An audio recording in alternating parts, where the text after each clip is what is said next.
Bonjour et bienvenue dans une nouvelle vidéo. Aujourd'hui je vous retrouve pour une vidéo encore londonienne.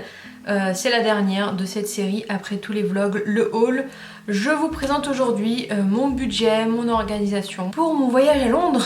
Voilà, pour mon voyage à Londres, comment je me suis organisée, combien ça m'a coûté, quel hôtel j'ai pris. Enfin voilà, je vais essayer de tout vous présenter. N'hésitez pas à aller voir les vlogs de Londres qui seront dans le petit ici normalement, si tout va bien. Ou alors de ce côté-là, je ne sais jamais, il me semble que c'est là. Il me semble que c'est là. Donc voilà, si ça vous intéresse de savoir à peu près quel a été mon budget, enfin combien j'ai dépensé, combien ça va coûter un petit peu tout ça et comment a été mon organisation, eh bien restez avec moi.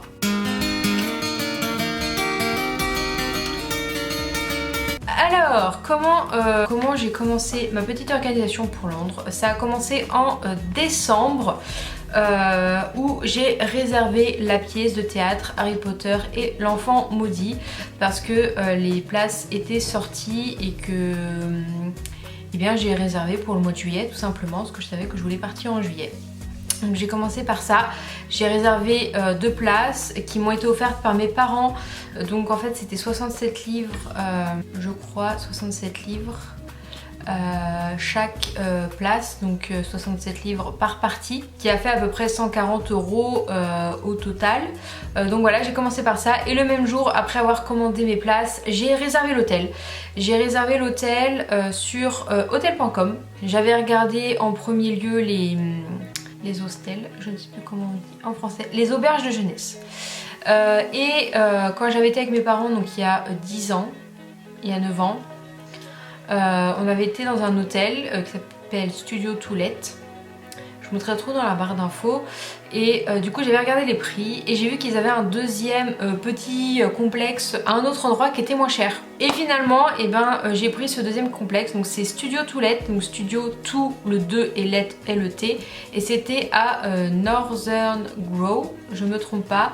C'était juste à côté de la gare Euston, donc c'était à l'ouest de la gare Euston, à une quinzaine de minutes à pied de la gare King Cross et à une vingtaine de minutes à pied du centre-ville de Londres. Pour cette nuit, j'en ai eu pour 650 €. Pour une chambre de 12 mètres carrés à peu près, et du coup j'avais le lit, ou si vous regardez les vlogs, il y a l'appartement tour dans lequel j'étais. C'était un petit appartement avec un lit de place, j'avais une kitchenette et une salle de bain et c'était franchement très très bien, c'était largement suffisant. Et je voulais une petite kitchenette pour me faire moi-même à manger. Désolée, il y a un chat qui m'embête. Vas-y. Vous laissez un doute voir un petit chat se balader tout au long de la vidéo. Donc voilà, j'ai commencé par ça. Qu'est-ce qu'il y a ?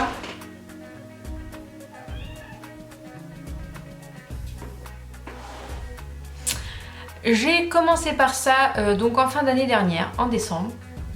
Ensuite, la chose que j'ai commandée juste après, enfin que j'ai réservée, c'était l'Eurostar, je crois. C'est ça, l'Eurostar, parce qu'il faut s'y prendre 6 mois à l'avance pour dès que ça sort en fait.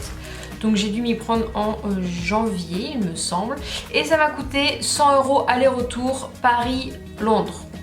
J'ai fait de Paris-Gare du Nord jusque Londres, Saint-Pancras, aller-retour ça m'a coûté 100 €. L'avantage c'est qu'on arrive directement dans Londres, à Saint-Pancras, dans la gare, dans le centre, et en plus mon hôtel est pas très loin, donc c'était pratique. En plus niveau bagage j'avais même droit à une deuxième valise, il n'y avait pas de limitation de poids, enfin franchement le train je trouve que c'était beaucoup plus simple que l'avion. Ensuite si je me trompe pas j'ai dû réserver les studios Harry Potter, donc j'ai réservé sur un site qui s'appelle Get Your Guide, je crois. Je vous mettrai en barre d'infos sur quoi j'ai commandé. Et parce que c'était moins cher que sur le site internet.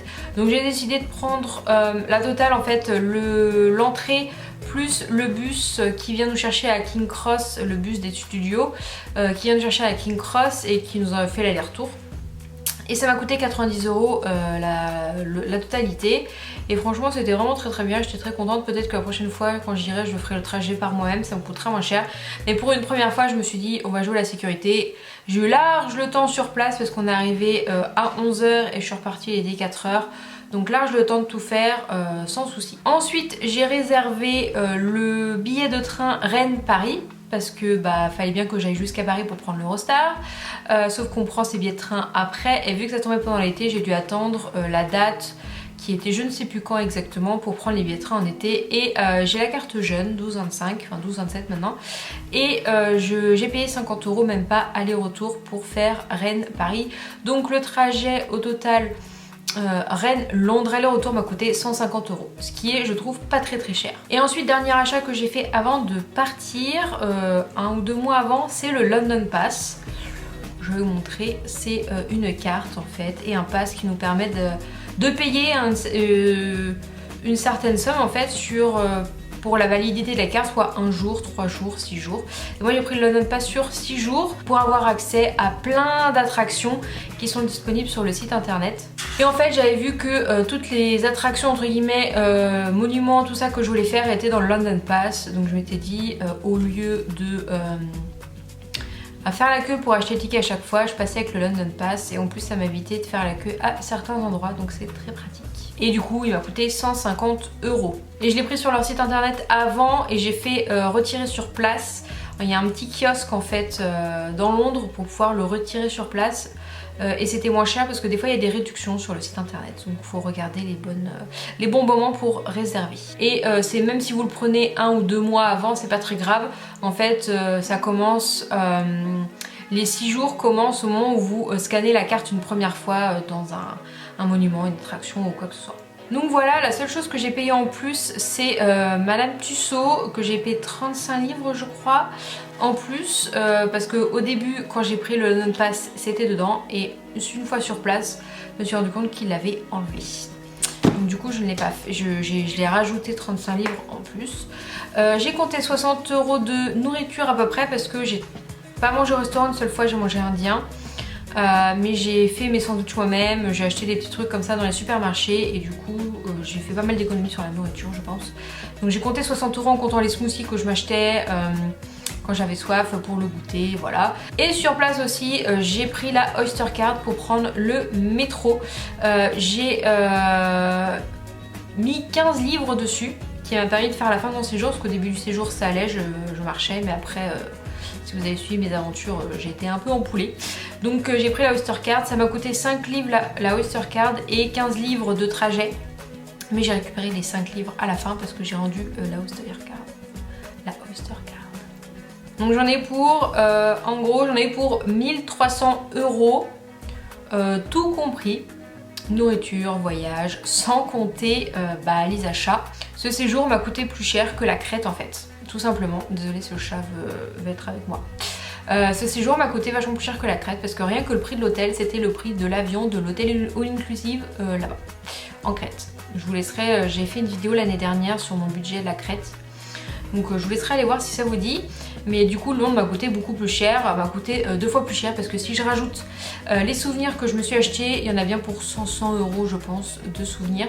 Évidemment tout n'est pas en une fois, j'ai tout étalé les paiements à chaque fois vu que j'ai progressivement de décembre à juillet. Et que l'hôtel que j'ai payé sur place et puis le shopping évidemment où je retirais des sous.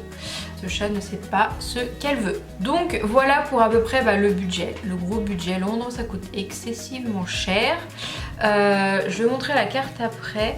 Comment j'ai fait pour l'organisation, en fait tout simplement j'ai pris la carte de Londres.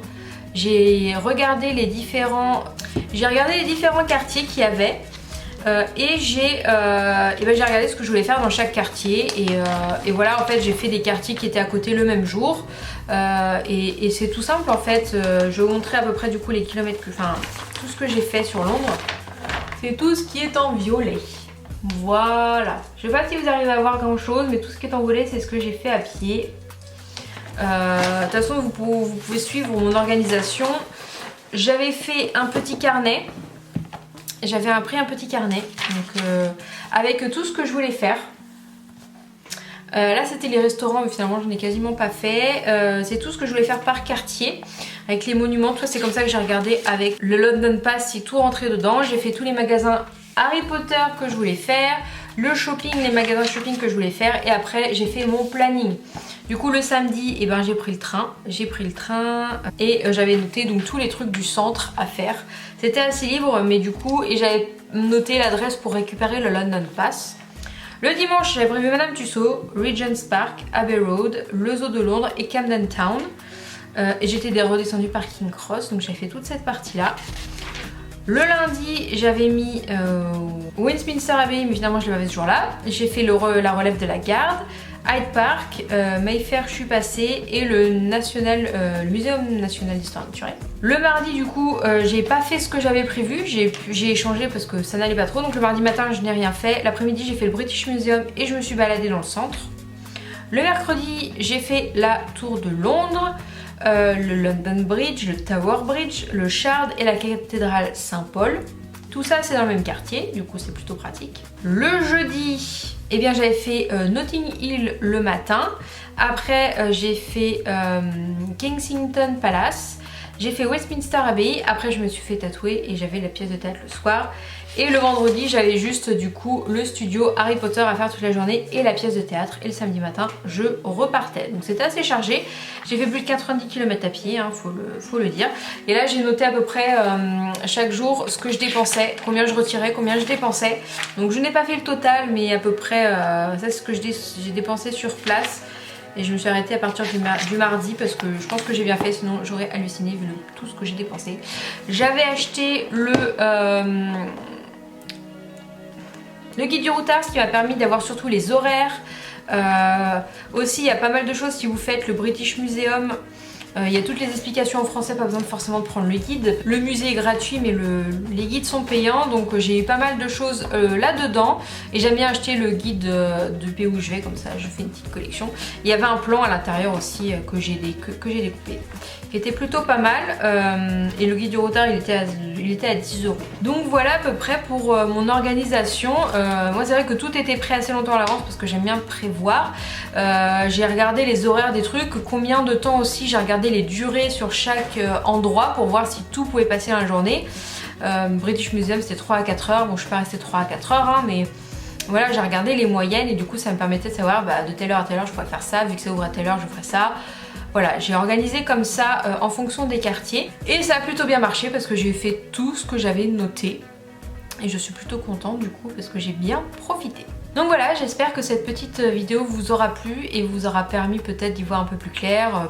Pourquoi pas si vous projetez un prochain séjour à Londres, et bien n'hésitez pas à me faire part sinon de vos bons plans. Hein. Peut-être que j'ai des bons plans que je ne connais pas encore et que vous pourrez m'aider si je retourne à Londres. Pas tout de suite hein, parce que ça coûte assez cher, mais je retournerai volontiers à Londres. J'ai beaucoup aimé cette ville et j'avais beaucoup aimé la première fois et je suis très contente d'être retournée. Je voulais y retourner depuis un petit moment et je l'ai fait. Donc voilà, j'espère que cette petite vidéo vous aura plu et on se retrouve la semaine prochaine pour une nouvelle vidéo. À bientôt!